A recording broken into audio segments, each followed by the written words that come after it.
Call the meeting to order for the October 24th, 2017 study session. Madam Clerk, roll call, please. The record will reflect that all members of council are present.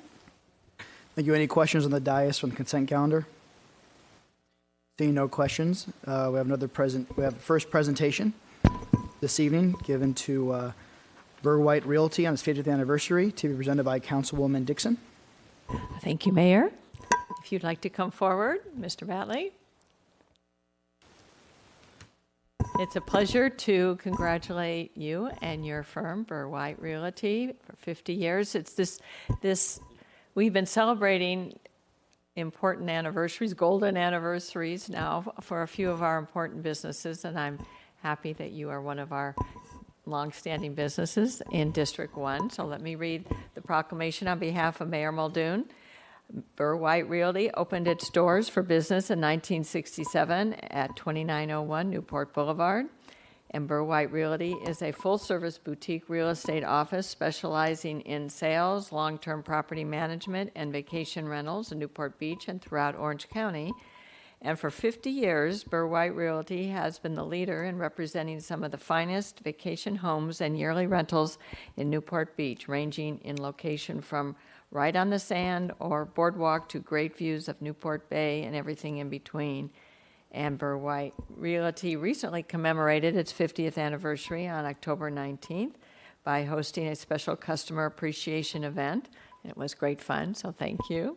To say thank you to loyal owners, vendors, and friends who have contributed to Burr White Realty's continued success over the years. On behalf of Mayor Muldoon and the City of Newport Beach and the entire City Council, we congratulate Burr White Realty. Mr. Batley, would you like to make a comment? Just a few. Thank you for that proclamation. And when we bought Burr White Realty 20 years ago, it had already been around for 30 years. We didn't really think much about it, but 20 years later, it's 50 years. Pretty amazing. We're happy to be a contributor to a TOT tax the last 33 years since the ordinance was passed. And it's always nice to be able to stand in the parking lot and see the ocean. It's a great place to be in Newport Beach. Thank you very much. Welcome. Do you want to do a picture?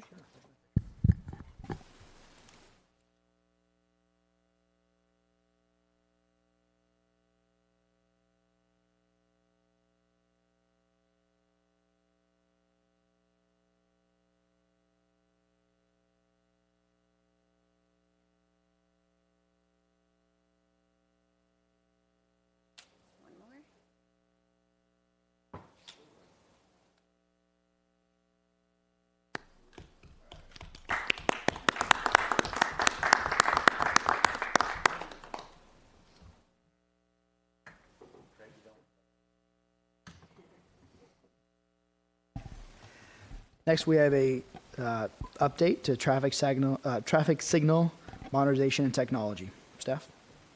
Yes, good afternoon, Mayor, council members. Excited to be here tonight talking about what I think is an exciting topic. Of course, I'm a little geeky at times in traffic, but we wanted to cover our traffic signal system and modernization.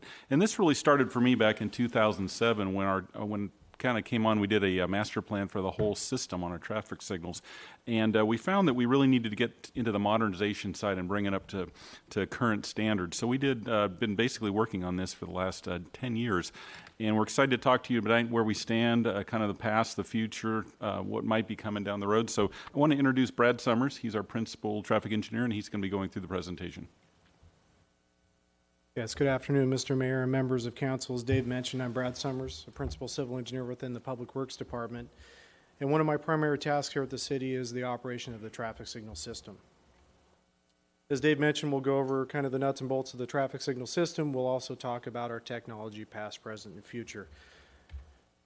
So, considering the roadway network and traffic signal system are critical facilities within our infrastructure, the Public Works Department operates them with the goal of a safe and efficient movement of people and goods. We have 145 signalized intersections within the city. We operate 123 of them, including those locations that we border with Costa Mesa as well as the County of Orange. We also have input on operation of 22 more traffic signals that are within the state of California right-of-way, Caltrans, Coast Highway, Newport Boulevard, as well as on the border of the city of Irvine. When we talk about a traffic signal system, there really is much more to it than, the red, yellow, and green we experience as motorists. What we show here is kind of our breakdown of the components you may see. On the right, we have what we call field components. This is going to be everything out at the intersection. Everything from the poles, the vehicle indications, the traffic signal cabinet, including the computerized control system there, CCTV cameras, and vehicle detection. On the far left, you have a depiction of our traffic management center. Here at the Civic Center, we have that modern traffic management center, but also included here are other computerized systems, servers, communication equipment, as well as this houses our staff. In between, represented by the green bar there, is our robust Ethernet-based and secure communication system that we developed over the years. It's mainly based on fiber optic backbone that's in the ground, as well as some radio communications to places such as the peninsula where it's more challenging to get that infrastructure to. The Public Works, along with the IT department, run this together. When we talk about traffic signal operation, we really divide it into three components. The first is traffic signal management. This is really where we time the signals, where we work on the flow of traffic at the street level. This is how we actively manage the cars, including our non-routine, as we would call it, situations such as special events, traffic incidents, as well as construction projects. We have a proactive and routine maintenance program to make sure that the system operates as intended, and that includes program CIP or capital improvement projects such as the work going on at Jamboree and Bison right now, Newport Center in Santa Rosa, where we're doing actual traffic signal field component upgrades. And then we have traffic signal response and repair. This is where the traffic signal may go out for some reason. Usually it's depicted by a red flash situation or the signal being completely dark. And this is where it's important for us to respond as quickly as possible to that. Of course, congestion can build from that, as well as some other items. With this, and I think it's important to note, generally these are caused by things such as power outages or even other incidents that may have damaged our equipment out in the field. As far as traffic signal timing, we really have 4 different methods that we do. Now, traffic signal timing is the programming we do at the intersection level here at the City Hall, how we progress the traffic in, how we coordinate the signals. Kind of in its most rudimentary level, fixed time. This is a bit of an archaic way of doing it. The controller operates, like it says, a fixed time. There's only so much green time, so much yellow, so much red, no matter what time of day, how many cars are there, or what's going on around the signal. We don't use this often. If we do, it's for very short periods of time, and generally it'd be related to a construction project or something of that nature. The next level would be what we call free operation or even standby. This is where the traffic signal is monitoring the traffic around it. You know, how many cars are there. It can extend and shorten green times based on the demand. But then it does operate by itself. We find this as a good operation, say, in the middle of the night, early morning, when there's very little traffic out there. This allows the traffic signal to operate and get to those movements quicker than it would, say, in a coordinated pattern, which brings us to coordination, our third item here. And with coordination, we run traffic signal coordination, or as it's called, synchronization at times, along most of our major arterials throughout the day. This is where the traffic signal is working off demand. It knows how many cars are there. But we've given it preset timing plans based on peak periods, say the AM peak commuter hours, the PM peak commuter hours, midday operation. And it's going to work together with the other intersections along that corridor, say on MacArthur, to move as many cars as we can and progress them along that major arterial. A slight drawback to coordination operation is going to be that the side streets are going to be delayed a little bit more because, again, the priority is for the main arterial. Looking towards the leading edge, we're doing what we call advanced or adaptive and responsive as 2 methods of timing our signals. With this, we're coordinating the system still on that major arterial, but now with our more modern computing power, we're actually able to let the traffic signal system fine-tune the controllers in the timing based on parameters we give it to let it react a little bit quicker or more positively to traffic changes and traffic trends. Now, we do have some challenges to efficient traffic flow. We as motorists do experience this, and I think we all share frustrations at times when we pull up and there's a red light for apparently no reason. But there are several items and several reasons why the signal could be operating their way outside of the traffic signal operation itself. For instance, we talked about roadway capacity limitations. Traffic signals can promote efficient flow or help flow along an arterial or roadway, but we can't make up for capacity limitations. So I kind of relate this to, say, a freeway. No traffic signals on the freeway, very few intersections, but we see as the capacity, as more cars join and the capacity becomes limited, we see more congestion. There are legislative changes and timing required, so when we refer to that, the traffic signal system is operated under a series of standards, federal and state requirements, and this can relate down to, say, pedestrian timing. We have a minimum required pedestrian time for pedestrians to cross the roadway, and that's based on the width of the roadway. We calculate that out. As motorists, if we see a pedestrian crossing the street, we understand what's going on with a signal, but let's say a bicycle or a jogger pushes the button and then takes off, you may be left there wondering what's going on. Why isn't the signal changing when indeed it's operating to that required time? I'm going to skip the distracted driving one here for a second, but traffic signal preemption.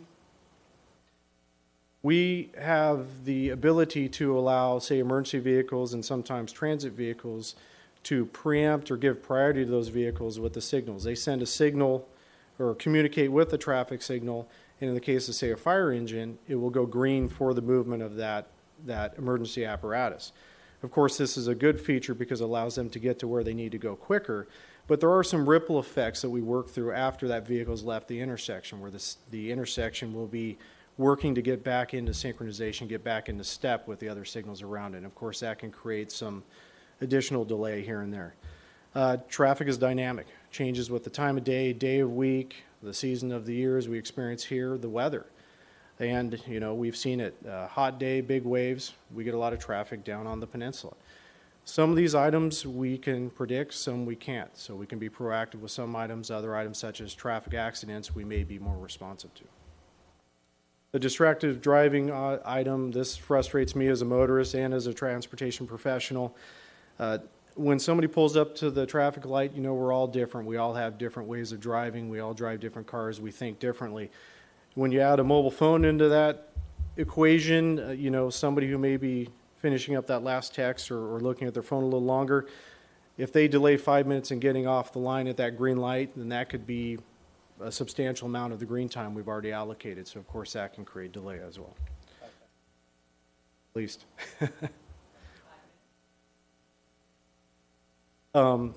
As far as signal technology go, you know, when traffic signals were created, it was really to control intersections. They were put out at critical intersections throughout the area. They worked independently on fixed timers. There was no detection of vehicles, and they were really good at controlling the intersection. But there was no real thought at that time about making them efficient because they operated so independently.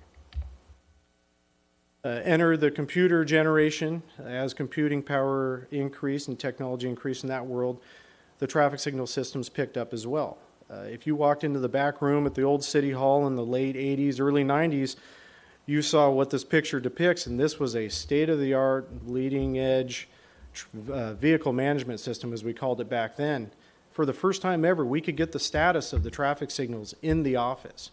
We could do multiple timing plans. We could coordinate roadways better. We had better vehicle detection and pedestrian and bicycle timing improvements. And what this did is this allowed us to create quite a bit of efficiency for the first time in the system. Fast forward to 2002 when I started with the city, and I think Dave alluded to it. Unfortunately, you walked in the back room and the system was still in place. There were huge leaps in computing power, but the traffic signal world just didn't keep up with that. So knowing this and knowing that the system was becoming a bit obsolete, in the mid-2000s we started what we called the Traffic Signal Modernization Project. And that was a multi-year, multi-phase project that replaced equipment in the field with modern traffic signal control equipment and computerized equipment, built our traffic management center. It built our robust fiber optic and communication network that then allowed us to have the bandwidth to bring back other features such as live streaming video to monitor the intersections through our closed circuit television. The benefits of today, of course, first and foremost, reduced delay. We saw it right off the bat by retiming the intersections again and updating that. But then there were other components that I think reduce potential delay, which we realize every day it just may not be what we see in the field automatically, but we improved the system reliability. Less outages equals less delay. Of course, if there was an issue, The system can now send messages to the traffic signal engineers and our technicians. We can respond to them sometimes even remotely. So we get to that incident quicker, we can respond to it and troubleshoot it quicker. We have improved power efficiency. We're now using all LEDs. The modern equipment uses significantly less power. And we created a great platform for future technology, as well as another benefit that we realized after we built our system is adding the communication system in all of our arterial roadways throughout the city has allowed our IT department to now start connecting other city facilities, fire stations, libraries, the police department, lifeguard headquarters, and bring it back to the Civic Center on the network that we built through the traffic signal system.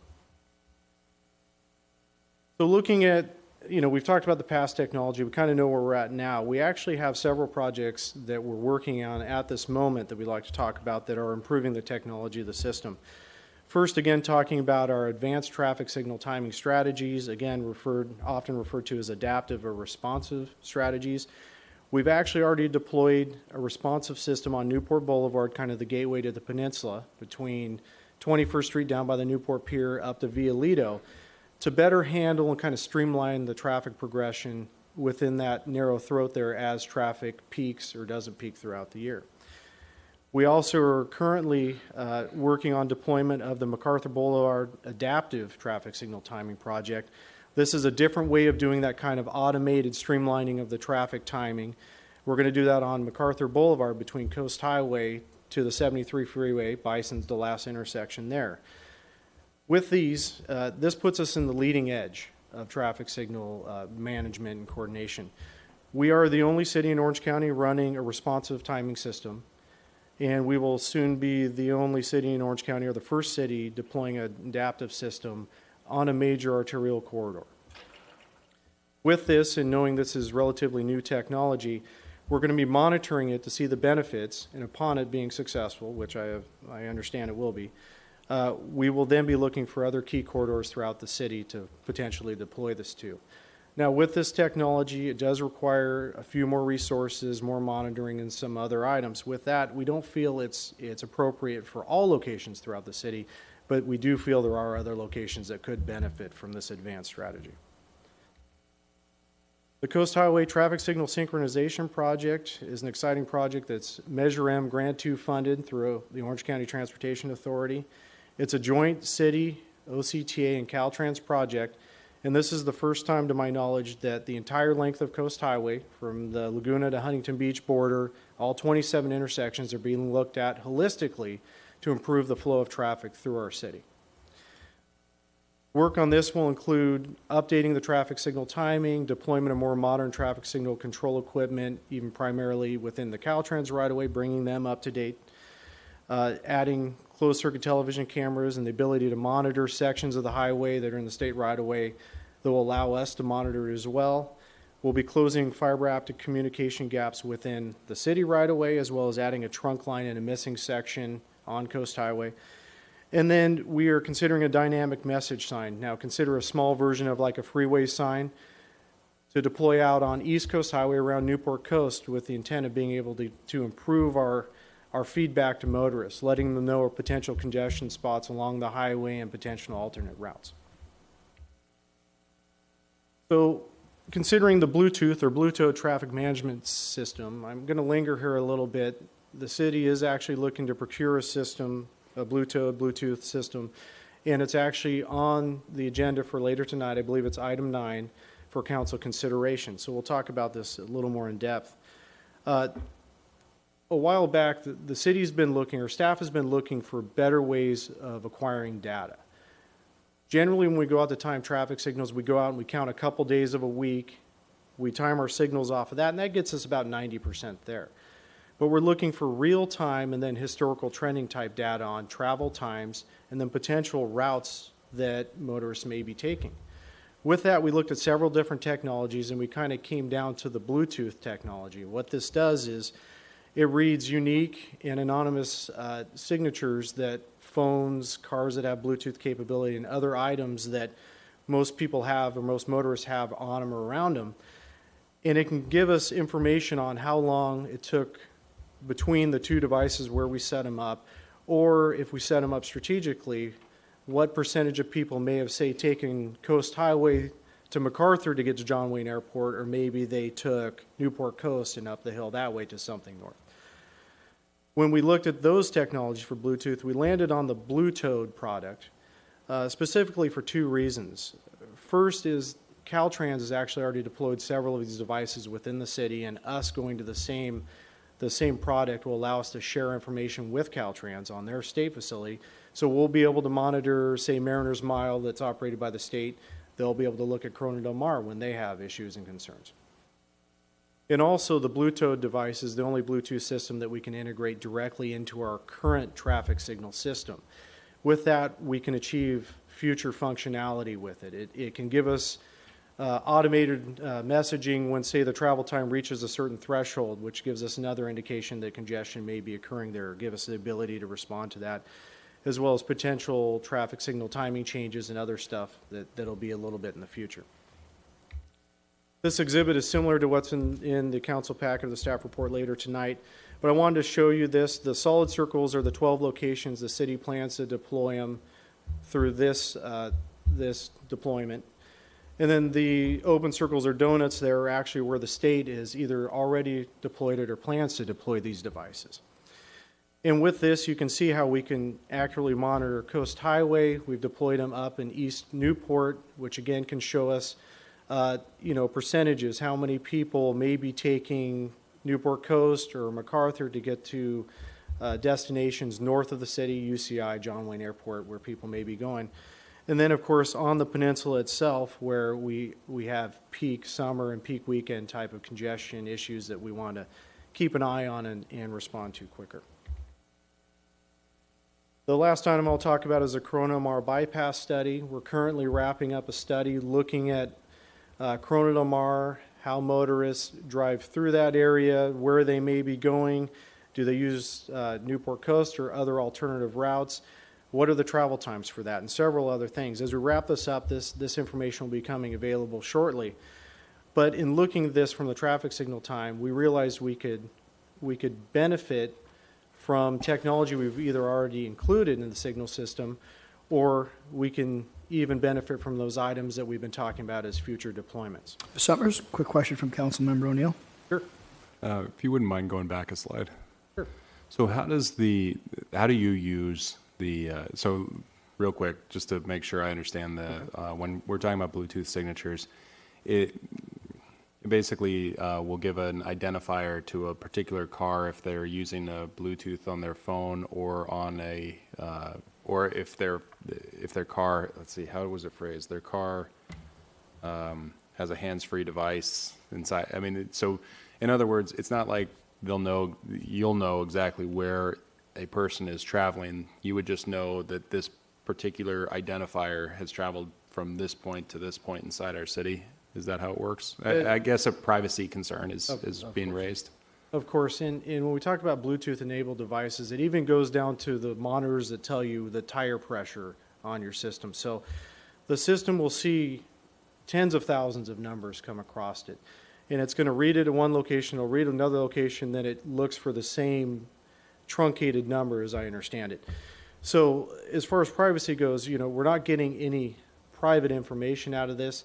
And then even when it gives us the data back, it's going to give us trends more so. For instance, we'll get 20% of the motorists that we saw at point A and point B went this route, and 80% went that route.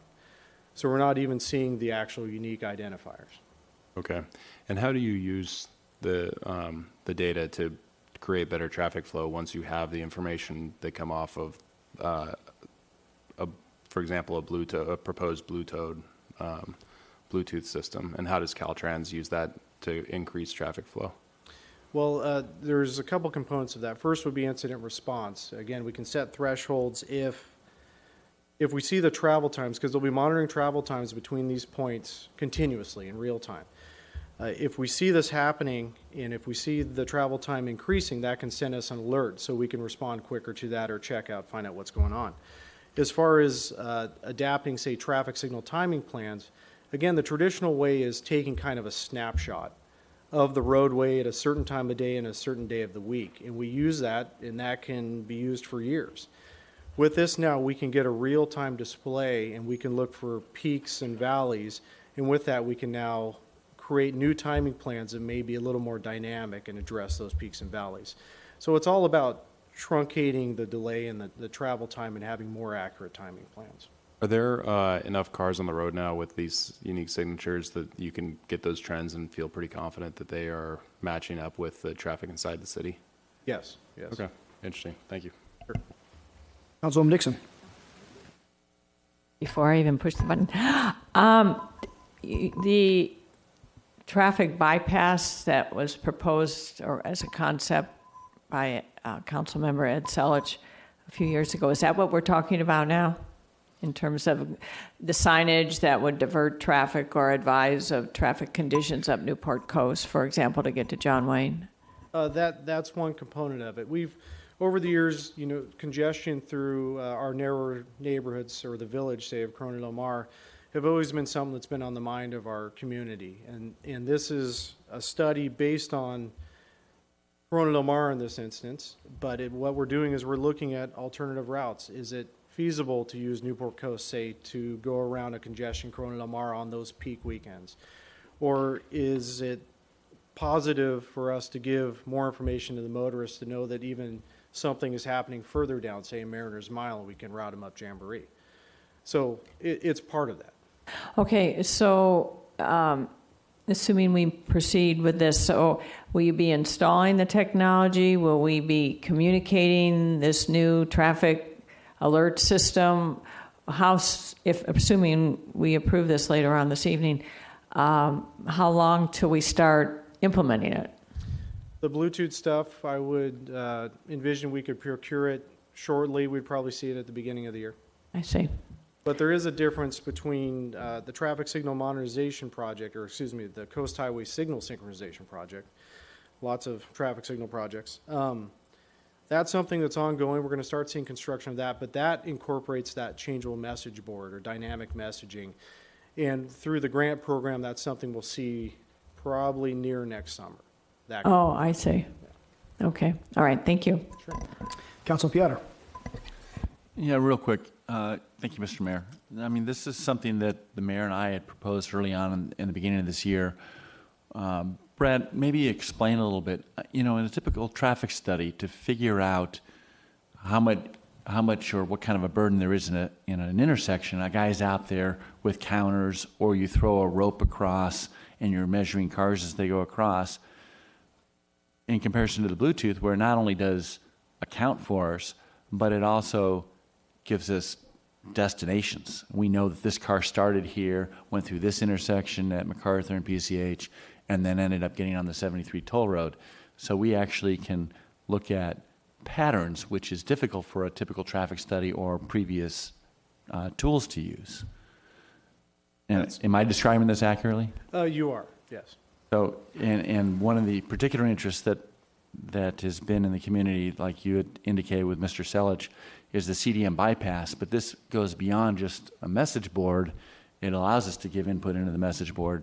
But if we find that, hey, there is a ton of traffic that's going up through CDM and getting onto the 73 in MacArthur, then we have ammunition then to go to the TCA and say, what can we do to capture these guys and stick them on your toll road? As well as perhaps with message boards, try and redirect traffic and let them know that, hey, if you take Newport Coast Road to San Joaquin, you actually save 2 minutes. And that's, changing the behavior of the people that are on the road without necessarily opening up another avenue like the toll road might do. Thank you, Brad. Councilman O'Neill. Actually, coming back around, Councilwoman Dixon's point is a good one, which is talking about the Newport Coast bypass or the bypass around CDM. One of the thoughts that I've always had about that particular project is that as more and more people have their phones that are directing them on traffic, and Waze is light years ahead of probably anything, frankly, a municipality would be able to pull off.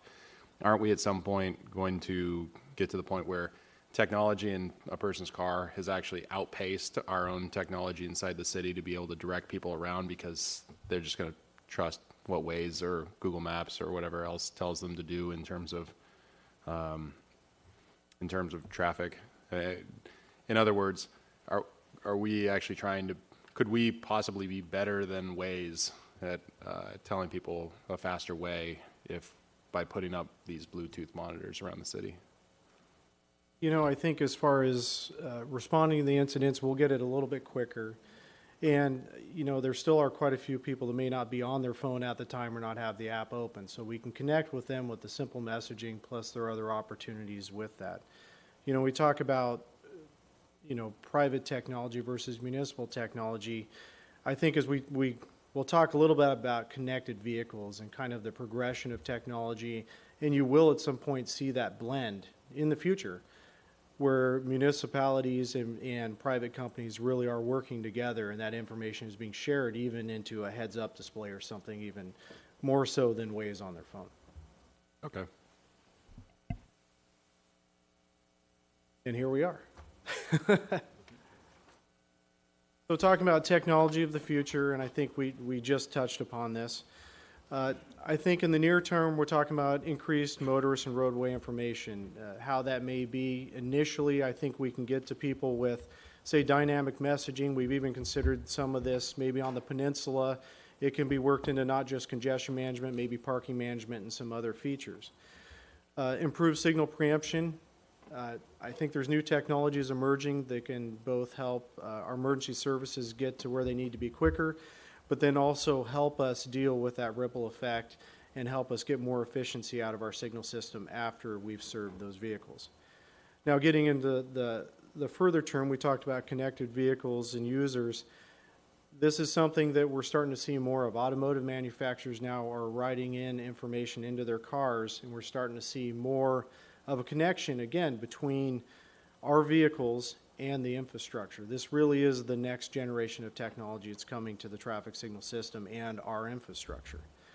In the longer term, autonomous vehicles, that science fiction, space age idea of cars driving themselves it's already starting to happen. Now, I think it's generations before we see all the cars on the road or see a lot of this or the true benefits of that.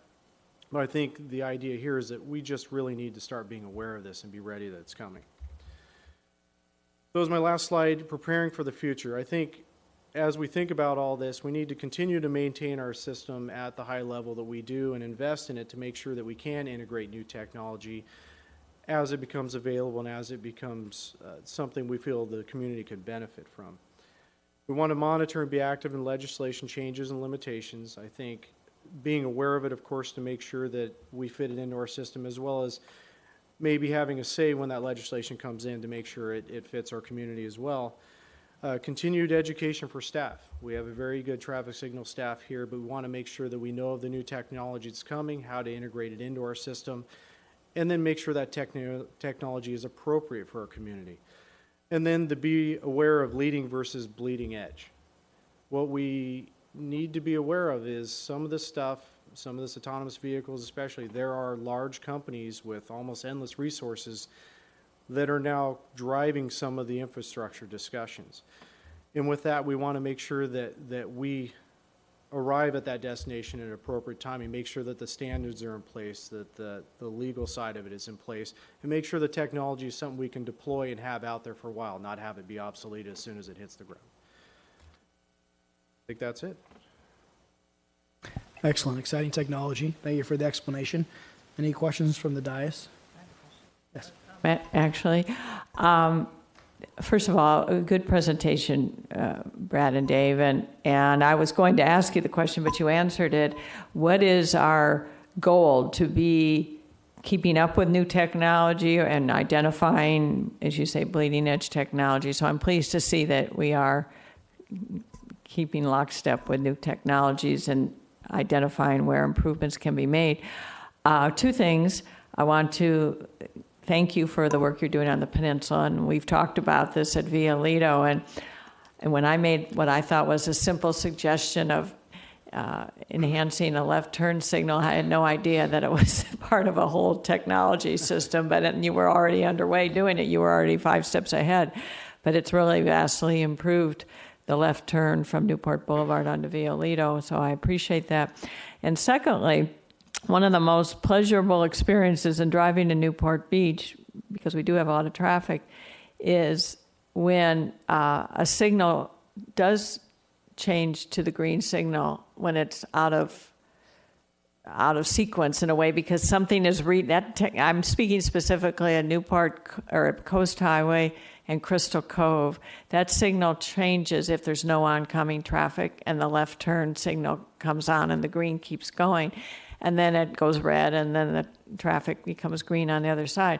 I think that's probably very simple, but it's probably sophisticated software, and I'm very pleased because it makes, as a driver, driving sometimes in a lot of traffic, it's like, oh, somebody's looking at this. And I don't know if it's the staff people in the building that's identifying that the left turn people are lined up, or it's just that this is a new synchronization and new software that's making our traffic signals efficient. But I'm very happy about that, so thank you. Councilman Piotr. I'll be brief. Thanks so much for doing this. This is a great first step. It'll allow us to collect a lot of data, turn our streets into even smarter streets. I would encourage the staff to be able to take advantage of all this data and look at it as far as timing and make it so that situations like Councilwoman Dixon brings up, where timing on lights or phasing on lights can be automatically changed without having to have somebody there looking at it. And I'm looking at this technology as being the first step towards being able to do that, on a broad scale citywide. So thank you, and make sure that that we're committed to this thing to show that we can actually use this data and make it work, so that there's a phase 2. Thank you. Public comments?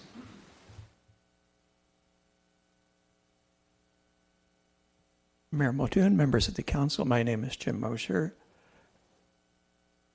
Looking at regarding the Bluetooth deployment, looking at the map of where there's going, obviously the proposal seems to be primarily, but not entirely, to put those at key intersections, and it might be useful to clarify. I assume this device tells you that a car or Bluetooth device went through the intersection, but it does not tell you at all which of the intersecting streets it is on, or which direction it's going, or anything of that sort. So you just know it's at the circle.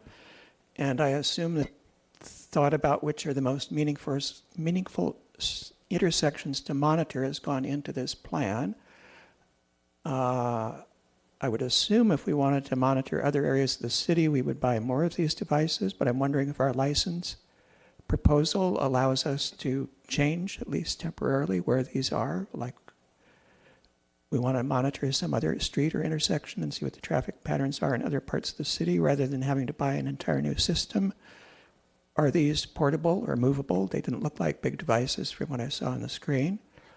And then finally, regarding the anonymity that we've been promised, I really have to be skeptical about that, because if one reader can tell that a particular car is at an intersection, and then it can tell that the same car is at another intersection, surely somebody else could tell that that same code is connected to that car. And while it might not be transmitting the driver or owner's name every time it responds to the transponder, certainly somebody could figure out whose car had been where, when, I would think. I really can't see how it could be totally anonymous. Thank you. Thank you. Any other comments?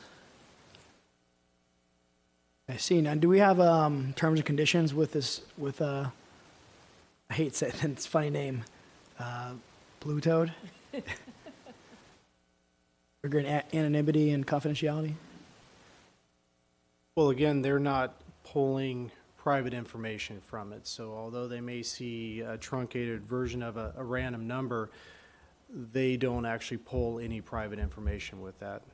I understand, but it's arguably identifiable marks of sorts. And is there any, do we have terms and conditions that state that essentially a city request does not mean they'll turn over those identifiable marks? Mayor, we can look into that. I believe there is state law pending when you get into license plate readers and things like this, that we're barred from getting that information, and all we get is a unit identification number. Now, the police department has the ability to pierce that and go into DMV records and stuff. Our municipality doesn't. I don't. Aaron might want to comment on that. I don't know the terms in this, but there are some state laws governing what we can get out of this. Yeah, there's generally confidentiality provisions in our agreements, but you raise a good point as far as how long we're storing the information for, or whether or not it's got the level of detail where you could identify a specific, vehicle. So we'll take another look at that and maybe make a modification if we need to the agreement to make sure that the information isn't there to raise privacy concerns. Thank you. Seeing no other comments from the dais. Thank you, staff. Item 4, sort of related, Peninsula Crosswalk Study. Yes, Mayor, thank you again. This is a study that we were planning on doing last time, and we ran out of time, so I'd like to welcome Tony Bryan back, our city traffic engineer. As you know, we've been working for some time on our Peninsula crosswalk studies and looking if we can enhance safety, and Tony's here tonight to talk about the conclusions of that study and his results.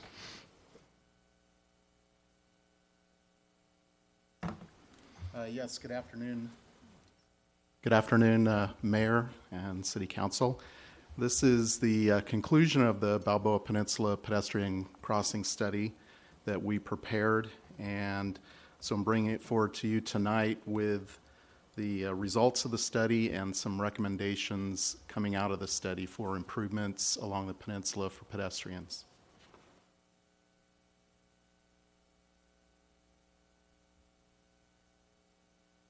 So a summary of the crosswalk study, we looked at 38 unsignalized intersections along the peninsula that have existing striped crosswalks. And essentially what we started with is we looked at the conditions of the existing crosswalks, the existing signage, the existing striping, was it meeting current standards, and we wanted to start with that as a base. We used temporary video cameras to collect pedestrian counts, vehicle counts, bicycle counts at those locations. And we did that in August of 2016 and January of 2017. And what was important coming out of the use of the cameras was not just collecting the data, but then using the cameras to do observations of the usage, so that we wanted to look at how many motorists were violating through the intersection. Were they yielding to the pedestrians that were already within the intersection? That was a very important piece of information coming out of the study. What was the motorist yield to pedestrian rate? We also looked at the 5 years of collision history. That was important as well, to focus in on intersections that where we could propose specific improvements at those locations.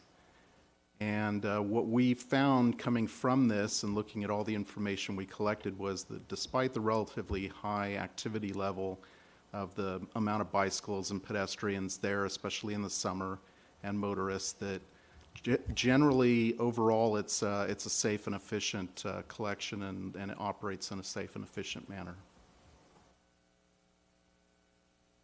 These are the locations of the intersections that we studied. We studied all the way up from West Newport at Balboa and 44th Street, worked our way all the way down the peninsula, and ended up down at Peninsula Point. So essentially 38 unsignalized intersections. There are 3 signalized intersections that are shown with the green dots there. They were not included in the study. We looked at all of the different types of pedestrian crosswalk improvements that you can look at. What are different things that could be studied, implemented to improve the operation and the safety at the intersections? High visibility crosswalk striping is the first one that you can look at. It's continental bar markings, that's what it's called. I'll show you an exhibit in just a minute. The pedestrian caution signs, the question is, can we put in new or additional signs, upgrade the signs that are already out there for visibility, or are they older signs? Curb extensions or bulb outs, or essentially what you're doing is widening the sidewalk, pushing the sidewalk curb out into the street, shortening the distance that pedestrians are crossing and opening up the visibility. That's one option. The in-roadway flashing lights, and I'll put these together, and flashing beacons were looked at as part of the potential improvements. One of the concerns we have with doing either one of those is how it affects traffic flow. And we did, a few years ago, implement a in-roadway flashing light at Newport and 23rd Street. And what we found out was that in the summer peak period, had a dramatic effect on the traffic flow coming off the peninsula because pedestrians were constantly pushing and initiating the lighting, and vehicles were constantly stopping for the pedestrians and the traffic flow, and we saw more backup, more congestion with that implementation. And we ultimately took the Newport 23rd intersection and made it a full pedestrian signal.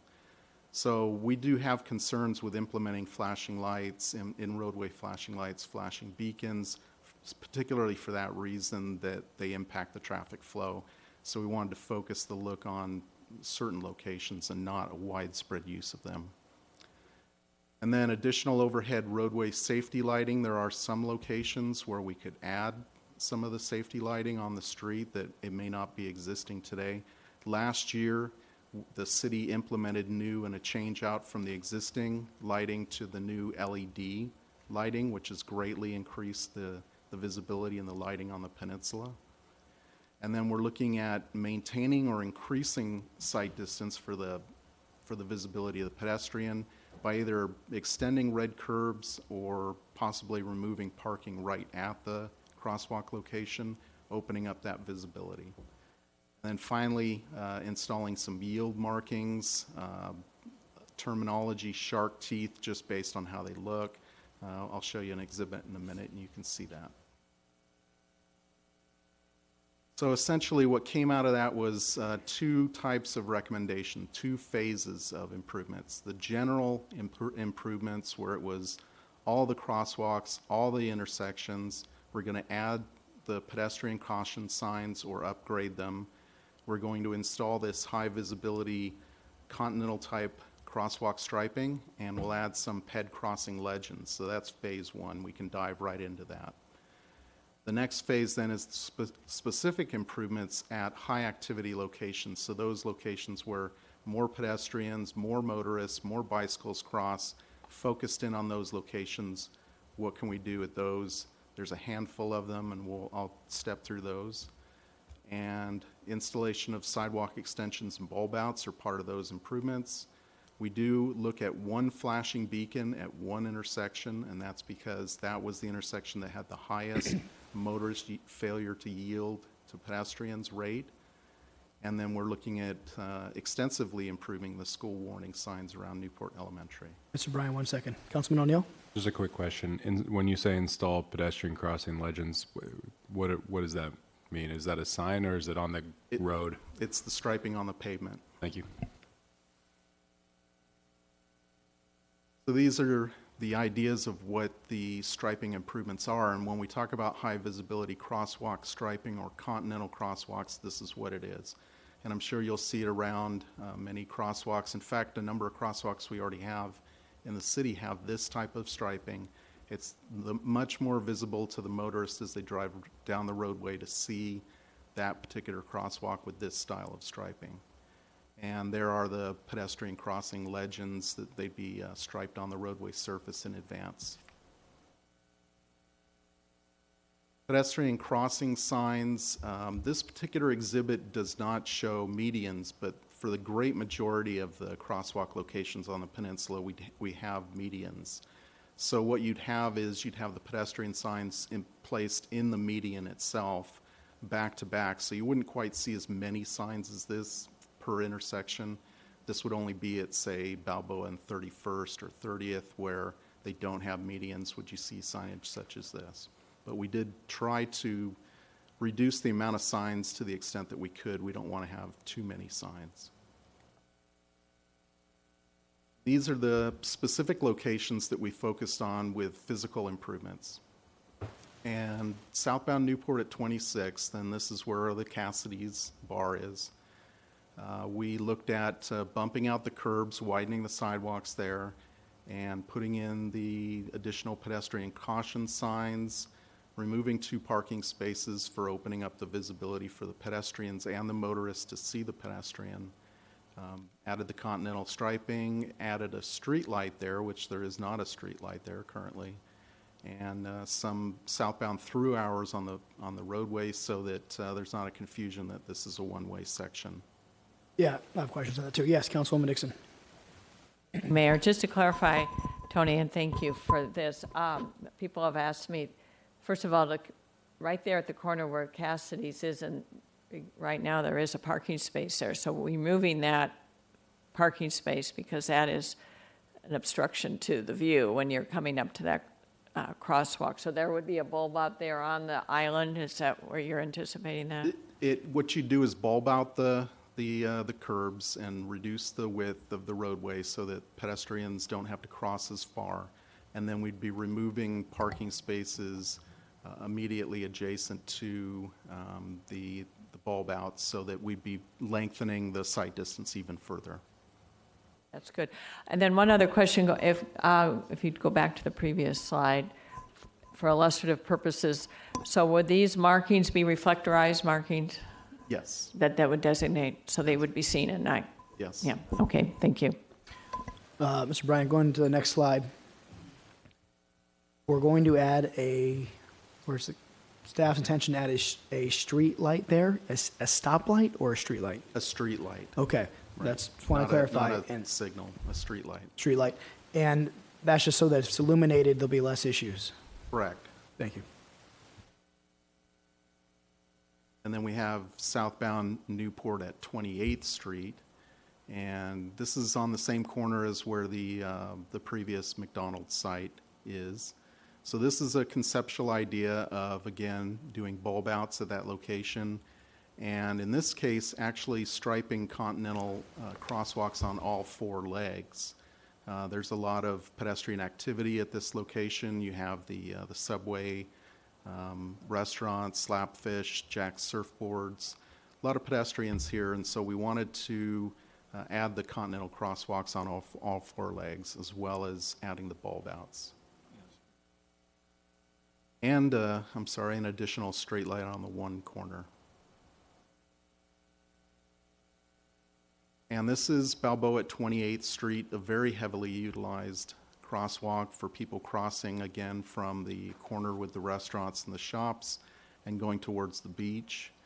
And so this is the one location where we are proposing the flashing beacon. That's the one crosswalk with the flashing beacon, and that's because it's got a very high volume of motorists and pedestrians, and it has the higher motorist failure to yield rate. So we focused on that one location for that reason. This is Balboa at 26th Street, so this is adjacent to the city parking lot, which is in the center. Again, a lot of people parking in the parking lot, crossing, going to the beach. So doing the same type of bulb out, adding a street light there where there is not one, removing one parking space adjacent to open up the sight distance, and adding the pedestrian signs. This is Newport Elementary School, and so we have currently a lot of signage for the school, but what we're going to be doing is changing out and upgrading the signs that are there for the high visibility signs. We're going to change out the crosswalk markings for the higher visibility crosswalks, adding some of the slow school legends on the pavement where there are none, and adding the shark teeth markings in advance of the crosswalk. And then we're going to be changing out and putting in new flashing beacons at 14th Street and at 13th Street. There are flashing beacons today at 14th. They're very old. And there are also crossing guards at both 14th and 13th. So we're going to be putting in new flashing beacons, 14th, adding new beacons at 13th. And so this is a pretty extensive amount of improvements at Newport Elementary, and we think this will be a real benefit. Councilwoman Dixon. Yes, I just want to add to your good recommendations there. As you know, Tony, because you've come to my town hall and the meetings of the Central Newport Beach Association, the Peninsula Point Association, all the resident homeowner groups have been involved in this study and have given you really good positive feedback. The one area, the Central Newport Beach Association wanted to support what you're doing here, but they do bring up an issue about the palm trees. Did you see some recent communication on that? You might want to just look at that as far as enhancing the viewplane of all cars and pedestrians in Right, that area. I did see the recent letter about that, so that's something that we can discuss and look at. This is the most, well, there are all these intersections are important, but this is the one that, this intersection is what creates the greatest amount of interest of residents on the peninsula. So thank you for giving this great emphasis. Sure. And we also looked at Balboa at 38th Street. This is a stop-controlled intersection currently. A lot of pedestrians cross there. You've got the 38th Street Park, and then the crossing over to the beach area and back and forth. What we did here, and we've already kind of jumped ahead at this location, and I'm not sure if the council members have seen this, we installed the new flashing stop signs at that intersection. And so we have them in operation today. They're very visible. It makes the stop control at the intersection very visible. I've gotten good feedback from it. Gotten no negative feedback at that location. So I think that's a real positive. The bulb out is something that we're looking at right now. It's not something that we're fixed to, but it's an optional improvement. This is something I wanted to bring up. The California Vehicle Code, when it talks about right-of-way for pedestrians at an intersection, it talks about two sections. The one is that the driver yielding to the right-of-way to the pedestrian that is within the marked crosswalk. So what this means is that legally the driver is yielding when there is a pedestrian or bicyclist already in the crosswalk, not standing at the curbside. And then the second part has to do with the pedestrian using their duty of care so that they're required to not leave the curb suddenly out into the travel of vehicles. And so the pedestrian also has a duty of care as well. So both parties have that requirement. And that, again, looking at failure to yield on the part of the motorist has to do with cars not yielding to pedestrians or bicycles that are already in the crosswalk. So this is the process we've been through. We did have the town hall meeting with Councilmember Dixon, and that was in September. We've met with each of the committees, Balboa Village Advisory Committee, and also the different association boards. I've been in communication with Balboa Peninsula Point as well and had comments back and forth with them. So we've gotten good input and review from the different associations on the peninsula. And then the different phases that we're planning on right now, the first phase, as I mentioned, is the signing and striping improvements. That's something that we can put a package together and move forward with. The second phase with the physical improvements, the construction of the bulb outs and the flashing beacon and such, that's something that we'll plan for next fiscal year, put the monies into the CIP budget and then include that as a project at that time. So if you have any further questions. And just to remind you, this is item 13 on your consent calendar tonight that directs staff to do these improvements. I don't see any time. Public comments? Mayor Muldoon, members of the council, my name is Jim Mosier. First comment I have is I believe reading our contract with Albert Grover and Associates, although we directed them to study the Balboa Peninsula, part of the contract is we hoped that they would come back with some ideas that could be used citywide. In particular, we were asking them to help us produce a crosswalk policy framework. And I'm wondering if it is in here already, or that's something separate we're waiting for them to produce, or what the status of that is. And kind of in that same vein, these are not all of the crosswalks that are even on the Balboa Peninsula, and not even all the crosswalks that are on busy streets. For instance, 32nd Street, near the old City Hall location and the new hotel, in the middle of the block opposite the shopping center and the supermarket, there's a crosswalk there. I believe it's called Lake Street. But they're not mentioned here. Do we think that they're good, or do we have ideas here that are going to be applied to those? And then finally, I'm not sure I totally understand these failure to yield statistics that we're seeing here. Judging from reading the report, I think the local residents think there is a problem using the crosswalks. The consultant thinks the problem is not too great. I think the basis for that discrepancy is this game of chicken you have to play. Is it okay to put your foot in the street? Are the cars going to stop for you or not? Nobody's quite sure of that. From what I heard, we don't count those as failures to yield. And I'm a little uncertain what we actually do count here. Somebody has to be in the street. Are we counting a car crossing, like making the person have to jump out of the way? Or are we counting a car that crossed on the other side of the street? Exactly what are we counting? And I think if we counted all the people who are afraid to put their feet in the street, there's a bigger problem than we think we have here. Thank you. Thank you. Are we counting only blue cars, or what's the situation here? We're actually counting the vehicles that are not yielding to pedestrians or bikes that are already in the street, not pedestrians or bikes that are waiting at the curb, waiting to cross. We're not counting those as failure to yield. Yes, next speaker. Hi, my name is Maureen Cotton. I'm the president of the Central Newport Beach Community Association. And I do want to thank you for all your efforts, Tony. It's been really a pleasure working with you.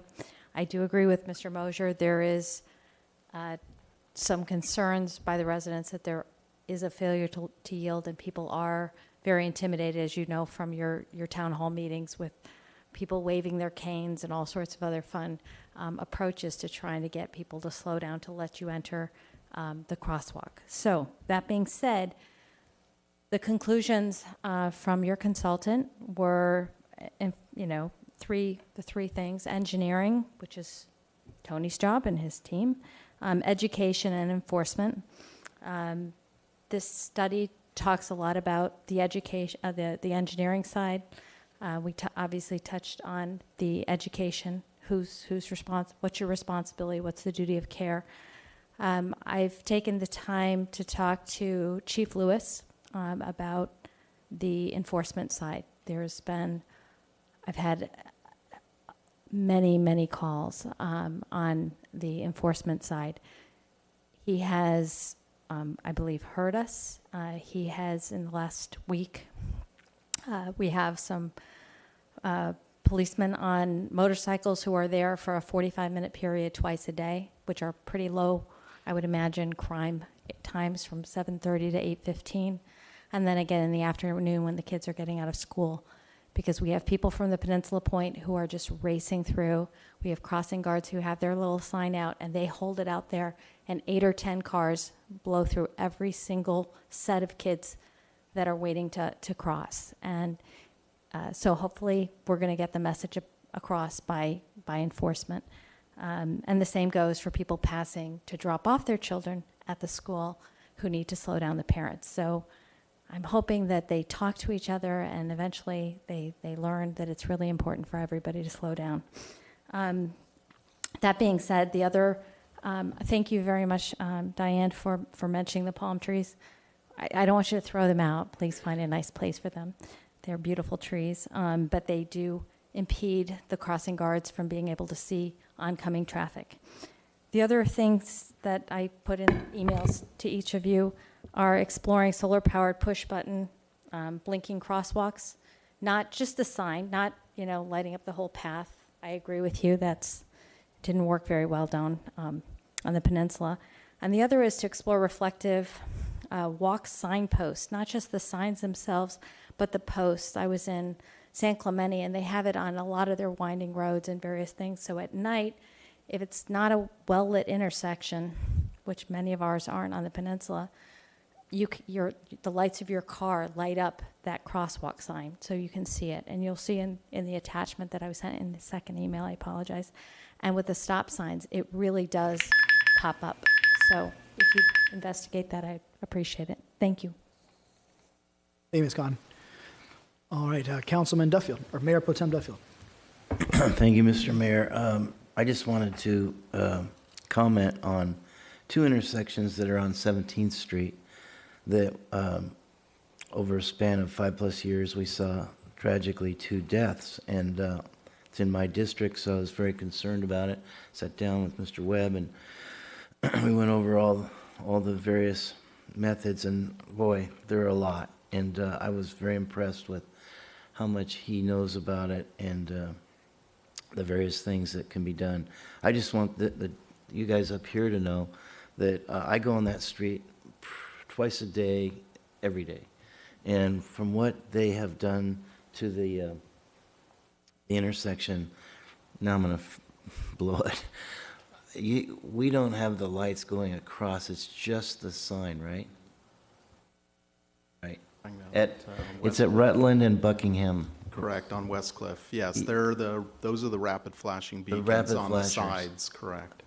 Well, my opinion is very effective, astonishingly effective, and I may be prejudiced, but I have to tell you, you see those crosses there with the flowers all the time, and you realize that this is a serious thing, and that solution, if there is a solution, or that warning system, I'm just suggesting to the dais up here that it really is amazingly impressive to me as a functional, working thing. I can't miss it. It's hard.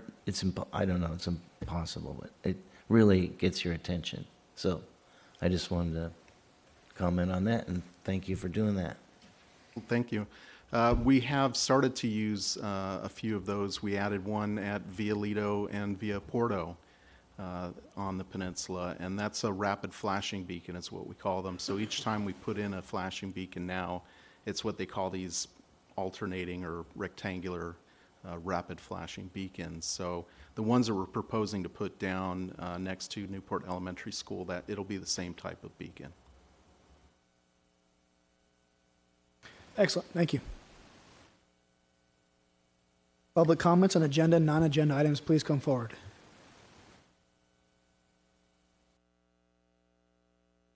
Mayor Muldoon, members of the council, my name again is Jim Mosier, and this afternoon I wanted to call your attention to the very first item on this agenda and the agenda of every study session. It's item SS1 called Clarification of Items on the Consent Calendar. In years past, this used to be a staple of the study sessions that they would begin with the council members asking questions about the items that are on the consent calendar. And I, this afternoon, discovered the remarkable fact that none of the people sitting on the dais right now, none of you, in your terms of office, have, as best I can tell, ever asked a single question about anything on the consent calendar in any of the afternoon study sessions. And I should perhaps compliment you then on being the best prepared and most educated of all the council members we've ever had, since you don't need to ask questions, or perhaps you do your homework outside the council meetings and have asked your questions. But I wanted to point out to you the downside of that is the other council members, your colleagues, don't know what questions you may have asked. They don't know if you got the same answer as the other people might have gotten. And the public doesn't have any idea why you're so smug about knowing what's on the consent calendar and not needing to ask questions. The basic result of that is the public's business is not being done in public, at least in my opinion. And in that same vein, I would point out on this agenda of the closed session, you have item C, conference with legal counsel about anticipated litigation with no explanation at all of what you're going to be talking about. These have bothered me for a long time. They're bothering me even now more than they did since we learned last week that the council has apparently in closed session discussed the outcome of the Civic Center audit. I would point out that the only possible justification for holding the closed session without telling us what you're holding the closed session about is if there was something about the circumstances that could lead to the litigation that are not known to the other party. That's rarely the case, certainly not the case with the Civic Center audit, and it's just a problem that you're talking about things of public importance that the public doesn't know about. And then finally, I found in the lobby 2 memos that are telling us tonight that the agenda is not quite what the agenda seemed to be. These are very minor corrections to the agenda, but to the best of my knowledge, when you publish an agenda, that is the agenda, and there's no corrected agenda, but we have memos telling us that the agenda is not really what it says it is. And I find that a problem also. Thank you. Thank you. Most of us ask questions on consent calendar when the item's actually in front of us and the appropriate audience is in attendance, Jim. So I don't know who's being smug here. but I don't think it's anyone on this dais. Mr. Hart? Thank you, Mayor Muldoon. The City Council will adjourn to closed session to discuss items 4A through C, including meeting with City Manager Dave Kiff, Human Resources Director Barbara Salvini, and Peter Brown, to discuss labor negotiations with the unions listed under agenda item number 4A. The council will also be meeting with legal counsel to discuss anticipated litigation by the unions and individuals listed under agenda item number 4B, related to the Flores versus City of San Gabriel decision. And finally, the City Council will be meeting with legal counsel regarding one matter of anticipated litigation. Thank you. Thank you. We're recessed till the 7 o'clock regular meeting.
Calling the meeting to order for the October 10th, 2017 regular council meeting.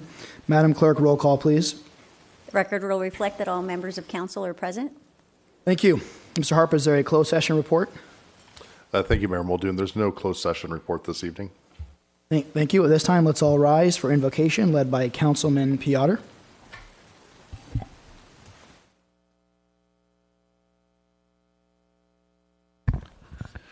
If you bow with me. God, thank you for the opportunity to come before you. Thank you for the opportunity to come and serve the public. God, we ask that you give all of us up here wisdom in making decisions on behalf of the public. We thank you in Jesus' name. Amen. Amen. And please face the flag for a pledge of allegiance led by Councilman Avery.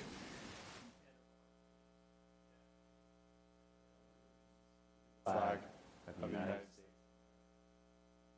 Public for which it stands.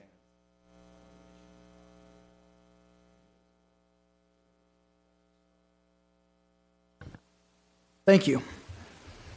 Madam Clerk? The city provides a yellow sign-in card to assist in the preparation of the minutes. The completion of the card is not required in order to address the city council. If the optional sign-in card has been completed, it should be placed in the box provided at the podium. The City Council of Newport Beach welcomes and encourages community participation. Public comments are generally limited to 3 minutes per person to allow everyone to speak. Written comments are encouraged as well. The City Council has the discretion to extend or shorten the time limit on agenda or non-agenda items. As a courtesy, please turn cell phones off or set them in the silent mode. Thank you. Now, City Council announcements. These are non-discussion items, as well as new items council members would like to be introduced for future agendas. Mr. O'Neill. Thank you, Mr. Mayor. Coming up, just a few things I wanted to make sure folks knew about. October 27th, Newport Beach Chamber Economic Outlook. Then it gets fun. November 2nd to 4th, we're celebrating the anniversary of Oasis, the 40th anniversary. There's a series of events starting on the 2nd, going up through a concert on the 4th. And then on November 3rd, there's a movie in the park at San Joaquin Park, and that will be I can't remember if it's Baby Boss or Boss Baby, but anyway, Boss Baby, there you go. So make sure to bring out your family to that one. In 2 weeks at our next council meeting, we'll be celebrating three young women from Sage Hill, CDM, and St. Margaret's who have started a donation program for books. They are called OC Books on the Run, and they are donating. Their goal is to bring in about 1,000 books and donate it to local charities. And I am committing to bringing in 100 books in 2 weeks, and I'm asking everyone in the audience and perhaps anyone online to reach out to either ocbooksontherun.com or to me and get more of those books donated. And one last thing, Tuesday, October 31st is coming up really fast, Halloween. Please, please, please drive safely. There are going to be a lot of kids, especially young kids, walking around in the neighborhoods. Thank you. Thank you, Mr. Piotr. Ms. Dixon. Thank you, Mayor. A few things. All of us this morning, I believe, were here for a really special promotional ceremony for our members of our fire department. And I just wanted to say, I'm sure others will make a comment, how honored I am that we have the fire department and the wonderful men and women who serve us in our fire department, given how fire departments all over the state have been working together to solve many fires in Orange County and in Northern California. And I just want to say publicly how proud I am of our fire department. And I'm looking right now at our fire chief, Duncan, and he was formally promoted today, even though he's been fire chief. We went through the ceremony for all, and members of their families and friends were here. This room was filled this morning, and many wonderful stories. I had tears in my eyes. I was so proud. So I just want to publicly acknowledge our wonderful men and women in our Newport Beach Fire Department. Future event this Saturday, October 28th. It's a long-awaited event for the Civic Center. Installation of 9 new art sculptures will be presented to the public. Actually, they're out there now if you really want to have your own self-conducted tour. A short program will be held this Saturday here in this room, Council Chambers, beginning at 1:30 with a reception following. Some of the artists of the new sculptures will be on hand to talk about their artwork, and visitors will be able to take a walking tour of the sculptures in the sculpture garden. And there will be special art activities for children presented by the Chuck Jones Center for Creativity. So that promises to be a really special day. And for future agenda items, I would like the city manager to report back on how the city can be prepared for changes in our homeless population should the County of Orange and adjacent cities move to enforce anti-camping laws on the Santa Ana River. So if I have support for that, a lot of people ask me, particularly in my district, what's going to be happening, and I'd like to have an answer. So thank you. Thank you, Mayor. Thank you, Mr. Herdman. Yeah, just a few things. The pickleball courts in Newport Beach are now officially open. The opening ceremony took place a couple of weeks ago. They are located at Benigna Canyon Sports Park. And I, for one, am going to learn how to play pickleball. It looks like great fun and good exercise. Also, this Saturday, there's 2 other events taking place in the city. At Mariners Park, the animal shelter and the new board overseeing the animal shelter is sponsoring a doggy Halloween costume event. So if you want to dress your dog up and bring him or her over, please do. And then at Grant Howard Park, our Recreation and Senior Services Department will be sponsoring a Halloween event also that takes place from 11 to 4 on Saturday. Thank you. Thank you, Mr. Avery. Yeah, I also attended the fire department promotion ceremony with the whole council was there, the entire council. And I was just struck by it in that what a great fire department, what a great public safety group we have in this town, and we're so fortunate to have them. And it just takes so much effort, really, to have an organization like that so strong and so committed. And so we're just, it just struck me how fortunate we are. And I also went to last weekend the Environmental Nature Center, which is sort of a favorite of mine. It's behind Harbor High. I'm sure many of you know about it, but those of you who don't, it's a sort of a secret spot, but not so secret. In the last few years, they've done a great job of promoting it. It's a wonderful resource for schools, for kids, for adults. It's a little bit of an oasis in our town with a lot of activity, and it was a really good event. There must have been, I don't know, hundreds, maybe a couple thousand families with their kids there that day for their fall fair. So it was really good. Thank you. Thank you, Mr. Duffield. I have none. Thank you. And I have one. I have a presentation, a proclamation actually, to present to the representatives of the registered nurses. I have Taylor Swernuez and Danielle Godina. Would you please come forward to the podium?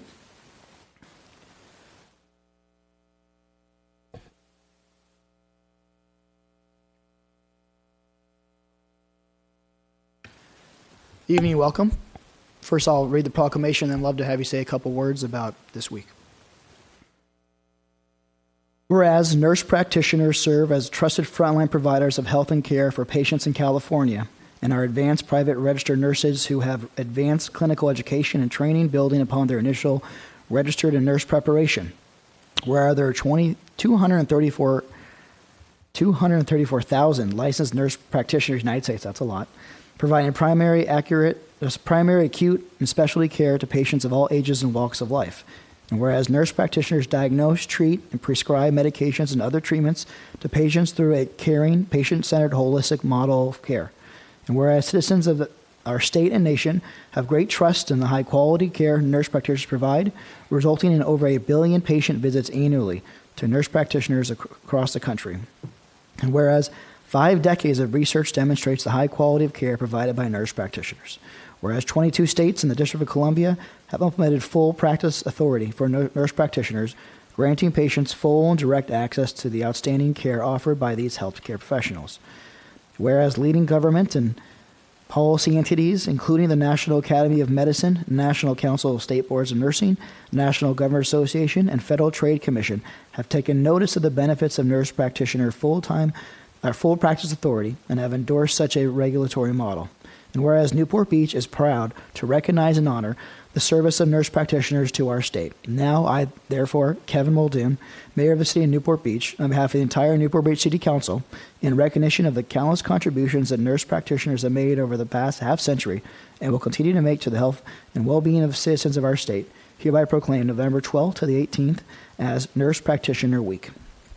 Would you like to say a couple of words? Yes. Thank you, Mayor. So just to reiterate, my name is Taylor Swertnowitz, and this is my colleague, Danielle Godino, and we're both family nurse practitioners that work here in Orange County. Danielle actually works in Newport Beach. And our former UCI professor and nurse practitioner colleague, Beth Haney, is a council member in Yorba Linda. And she made it a mission to get NP Week declared throughout Orange County. So we thank you for the opportunity to proclaim in Newport Beach. Once again, nurse practitioners are either master's or doctorate prepared registered nurses, making us advanced practice nurses. We can work in both the acute and acute care and inpatient and outpatient setting. And we have the opportunity to diagnose, treat, prescribe, and we focus on wellness and prevention, and we can specialize in a wide range of areas. So again, thank you for the opportunity to spread NP awareness in Newport Beach.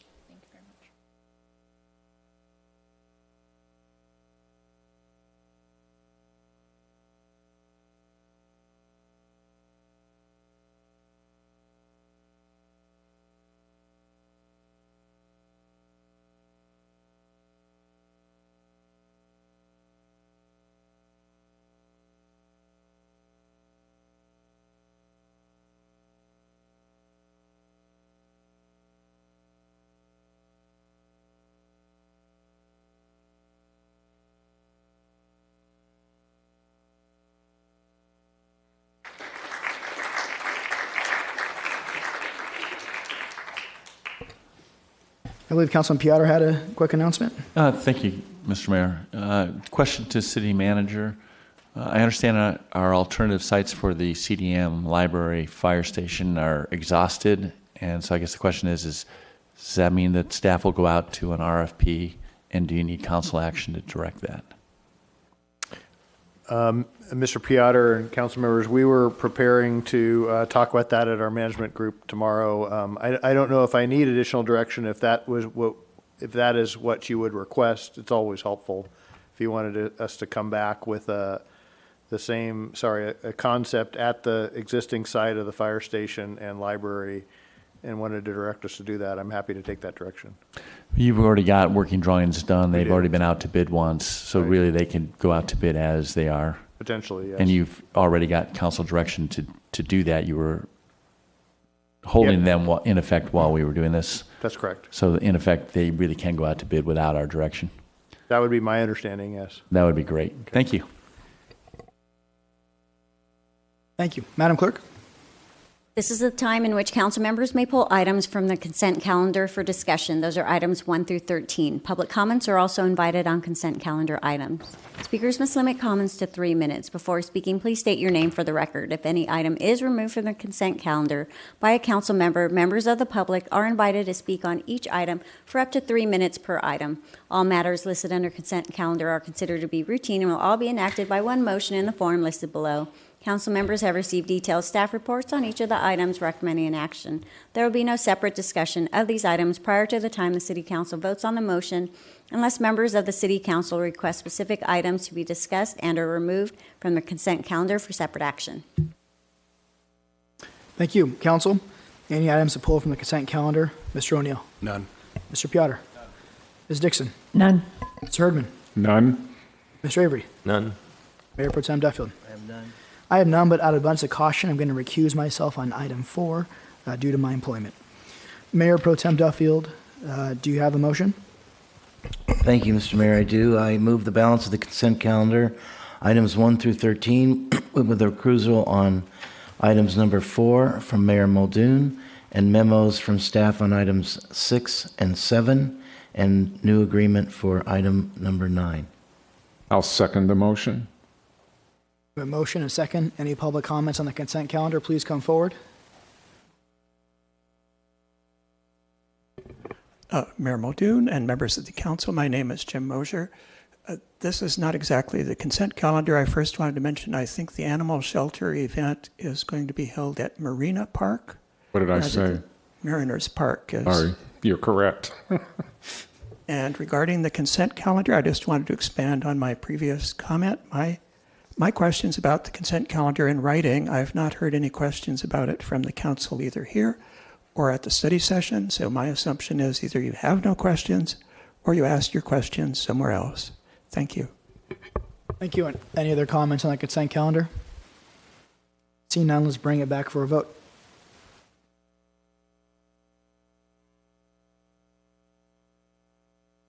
The motion carries unanimously, 7-0. Madam Clerk.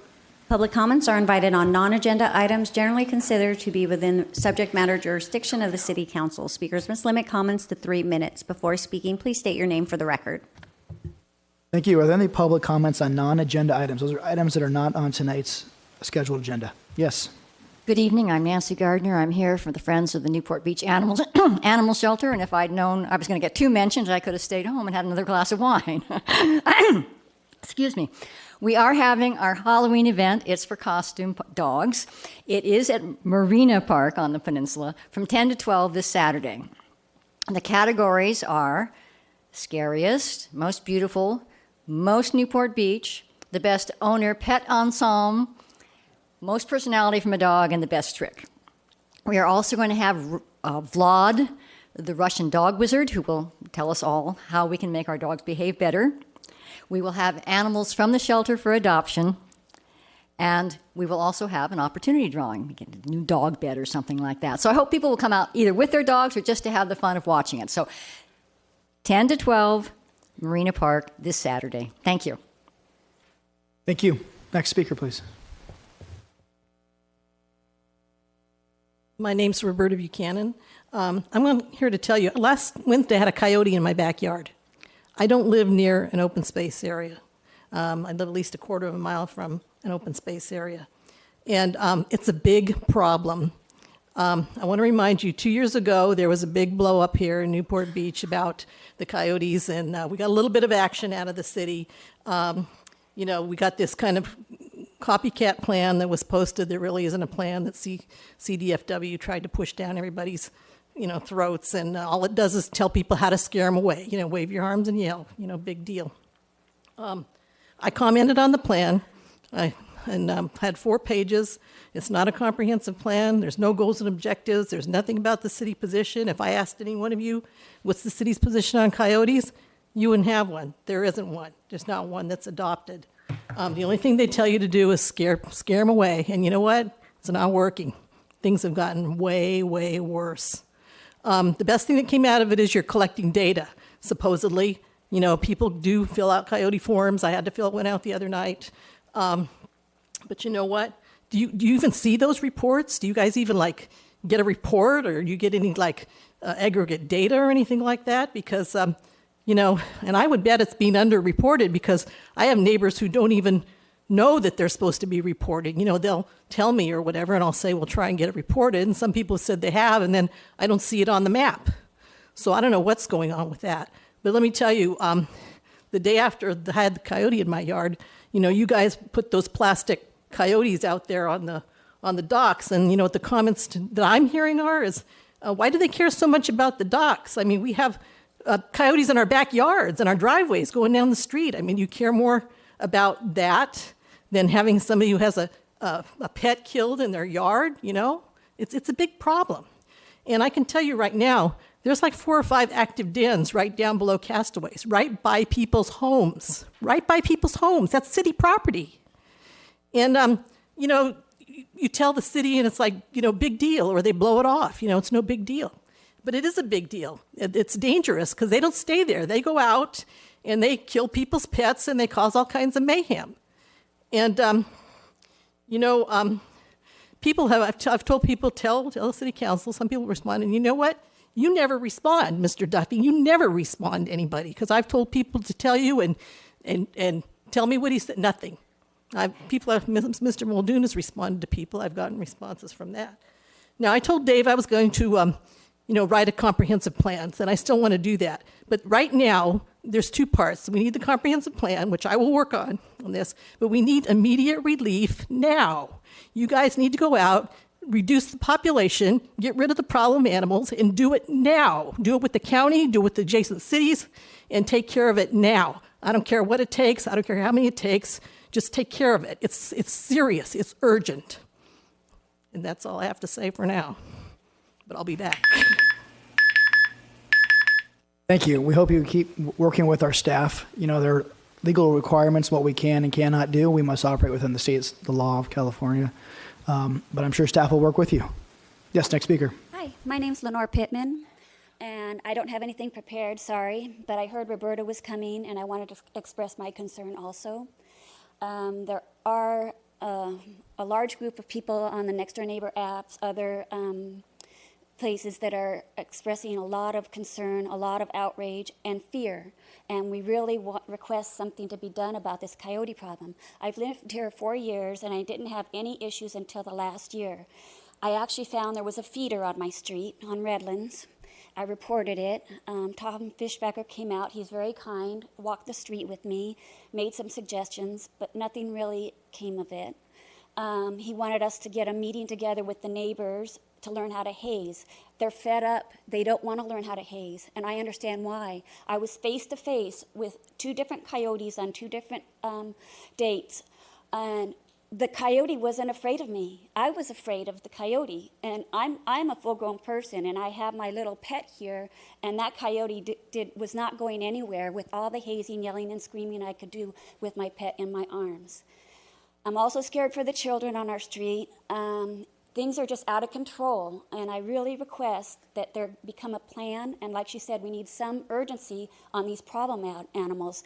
There are some that just roam Redlands area, and if they stayed in the back bay, I'd be happy, I'd be fine, but they're not. They're on my street, and they're jeopardizing my safety, and I request you please do something. Thank you. Thank you. Next speaker, please. Mayor Muldoon, members of the council, my name again is Jim Mosier, and I want to speak to you tonight about something that's definitely and oddly not on the agenda, but is in the papers, namely the Civic Center audit.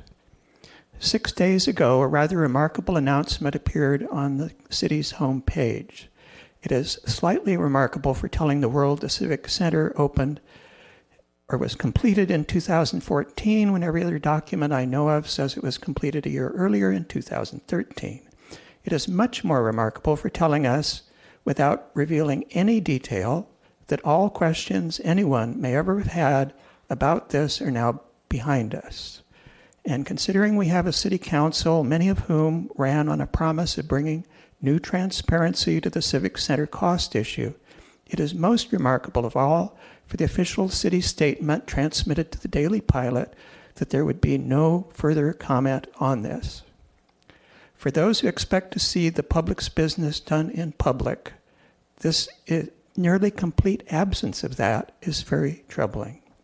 The last the public saw of this was more than a year ago on June 28, 2016, when a consultant presented a very incomplete preliminary draft of a financial audit report suggesting the possibility of as much as $1.2 million in overcharges.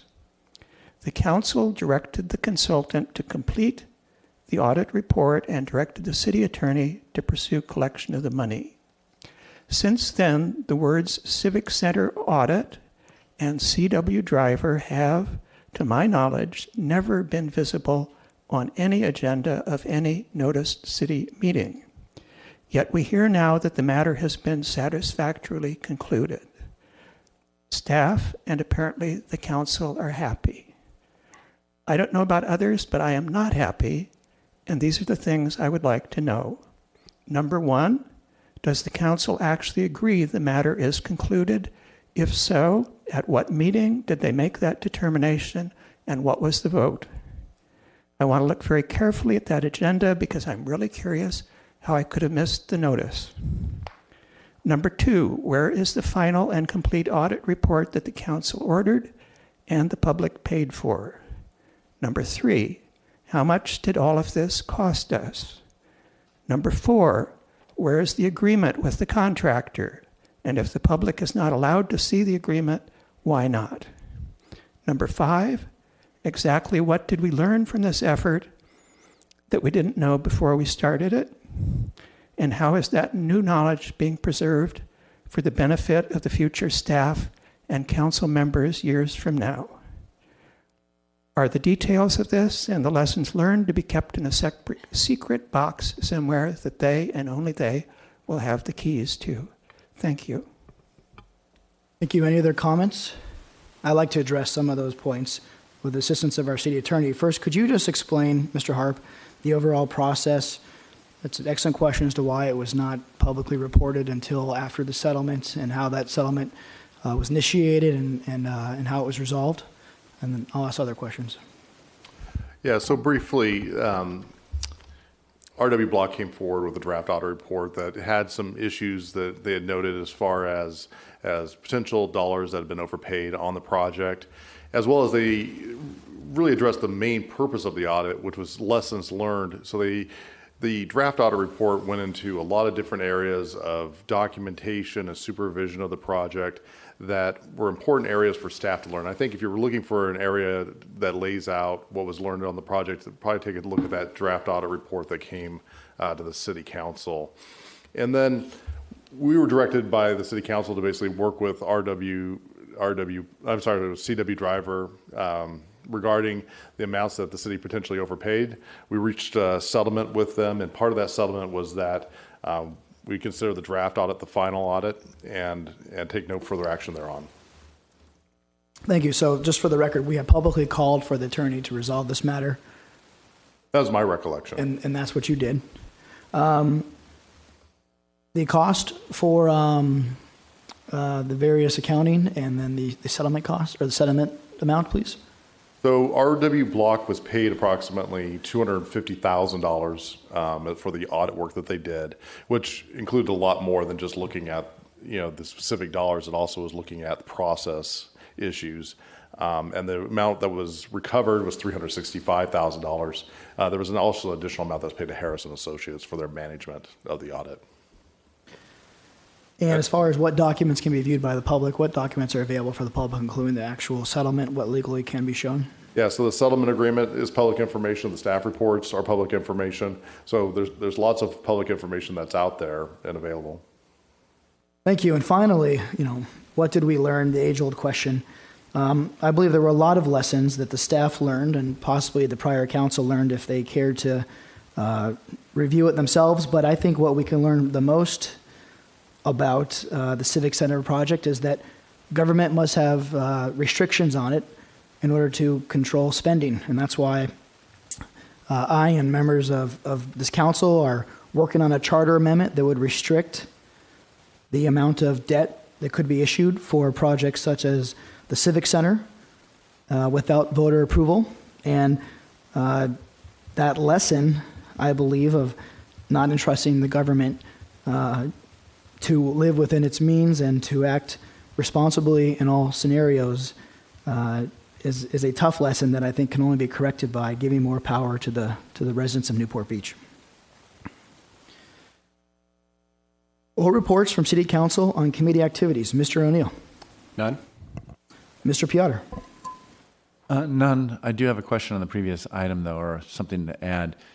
The settlement agreement says the city has nothing more to say, but that doesn't prevent each of us as individual council members from stating opinions on this and the settlement, correct? That's correct. There's no confidentiality provision that would restrict the council members from making comments on the settlement. I just want to say I have plenty to say about this, and I've been very clear about it from the get-go. And, the typical scenario of people from Newport Beach, hey, you get charged this because you're from Newport Beach, you can afford it. And nobody from Newport Beach likes that. Nobody likes to overpay for what they did.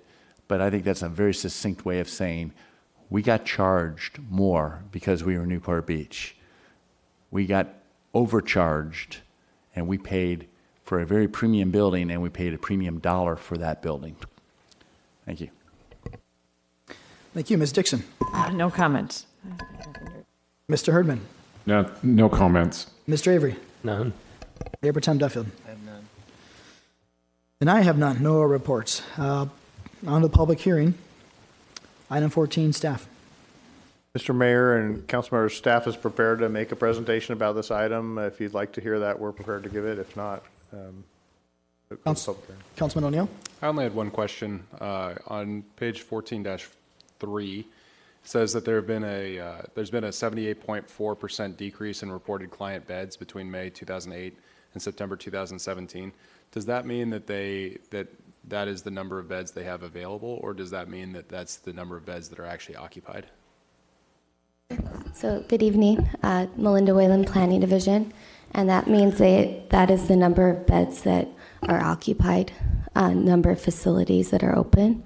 They are allowed to operate a total of 204 beds per the agreement, but they are currently operating only 43 beds. Okay, thank you. Any further questions or requests for report from the dais? I see none. Public comments on this item. All right, seeing none. Going to close the public hearings. Any requests to speak from the dais one final time? Is there a motion? I'll move staff recommendation. I'll second. Let's vote.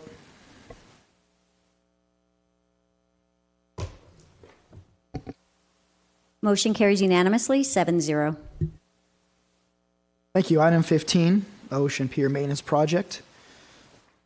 Mr. Mayor and council members, we do have a brief presentation with some cool pictures and a little video, but I want to be respectful of your time as well. You had me at cool pictures. Okay.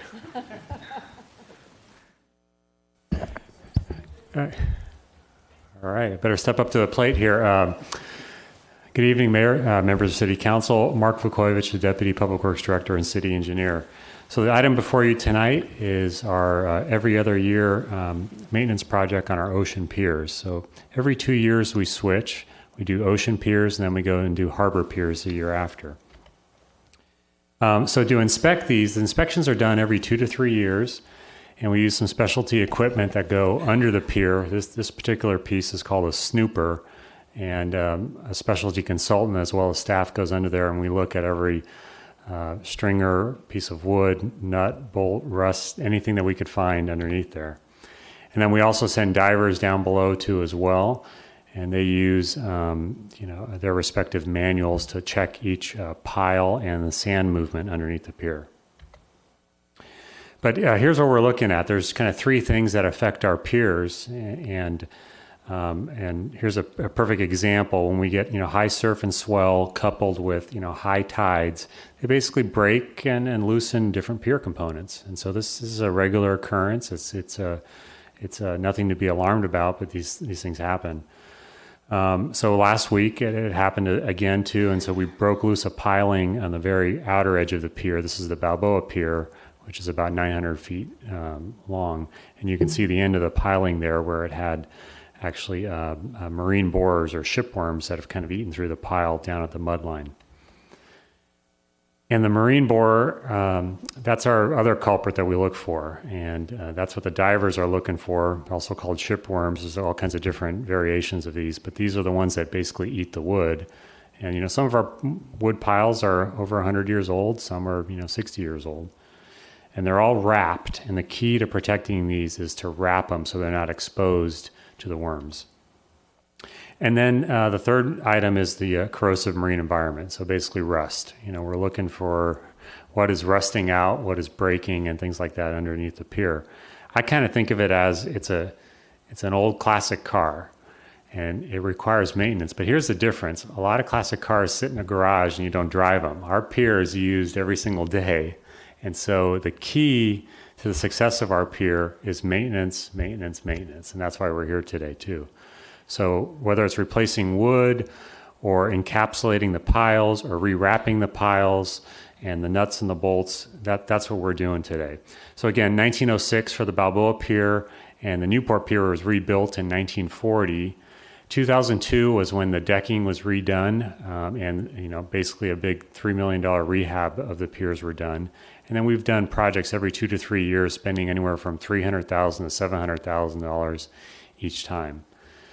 And so we have an inventory of every single piece of wood on there that's either broken or needs to be replaced or is cracked. Most of the work under this project today, although we do have a lot of steel components and timber bracing and pile straps, most of it is underwater work, and it's the repairs and installation to the pile wraps and basically pile encapsulations, which is basically we build a pile to keep it tied in. And then we're asking for some additional contingency funding as well too for the recent damage that occurred last week. We were able to stabilize the pier after that from last week's swells. We only received one bid, which is always a little concerning to us. Yes, Mayor. Yes, Councilwoman Dixon. Thank you. Mayor, we're back to your prior slide. The last major retrofit was in 2002. When would you project we need to do it, or is this ongoing maintenance? Do it again with this, or does this ongoing maintenance preclude having to do a major renovation?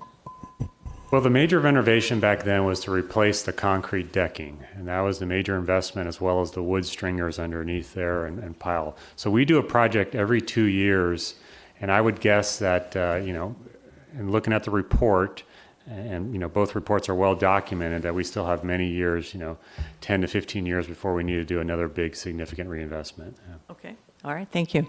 Councilman O'Neill. Sure. On that discussion about the recent damage, a lot of people took pretty good pictures showing some pretty decent damage out there. So maybe for the public's sake, would you mind saying what we've done to stabilize and whether it's safe to be walking around on it? Sure. It is safe, and here's what broke. You can see that this pile broke down below the water line and was dangling, and there's redundancy in the way the structure is built there too. And the real issue here was whether or not that pile would swing and then also damage further piles. You can also see the diagonal stringers that are dangling. So that pile's been removed, and so as part of this project, we will go ahead and replace that pile. And then the other damage were basically two other connections, basically metal straps that have now broken loose. They're still connected, and we have those restrapped temporarily. But the plan is with this current project, timing be it, that we would go and replace those things. Mayor Protem Duffield. Thank you. Has anyone looked into using composite piles in lieu of the wood pile?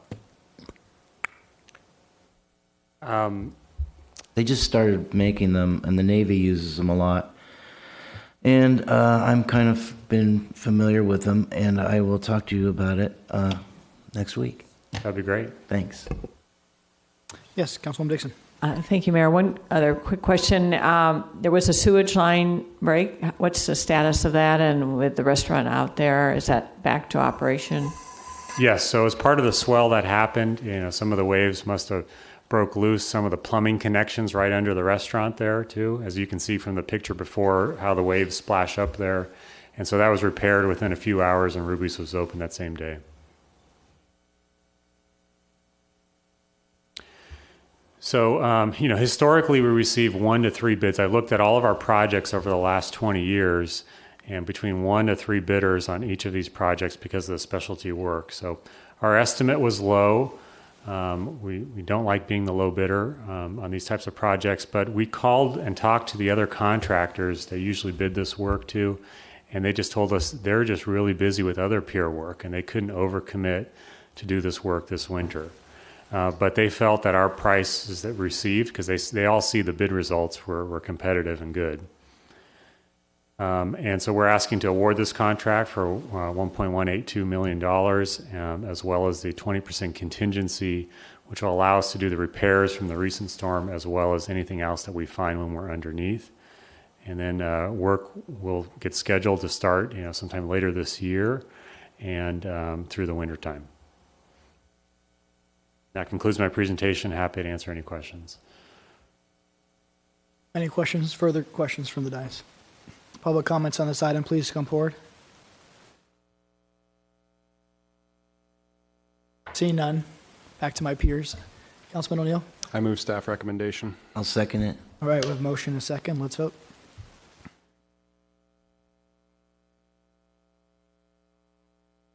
Motion carries unanimously, 7-0. Thank you, Madam Clerk. Motion to reconsider the vote on any action taken by the City Council, either this meeting or the previous meeting, may be made only by one of the council members who voted with the prevailing side in the Dodgers 1-3-1. Any motions to reconsider? I'd like to move that the Dodgers reconsider. They just won 3-1. We are adjourned.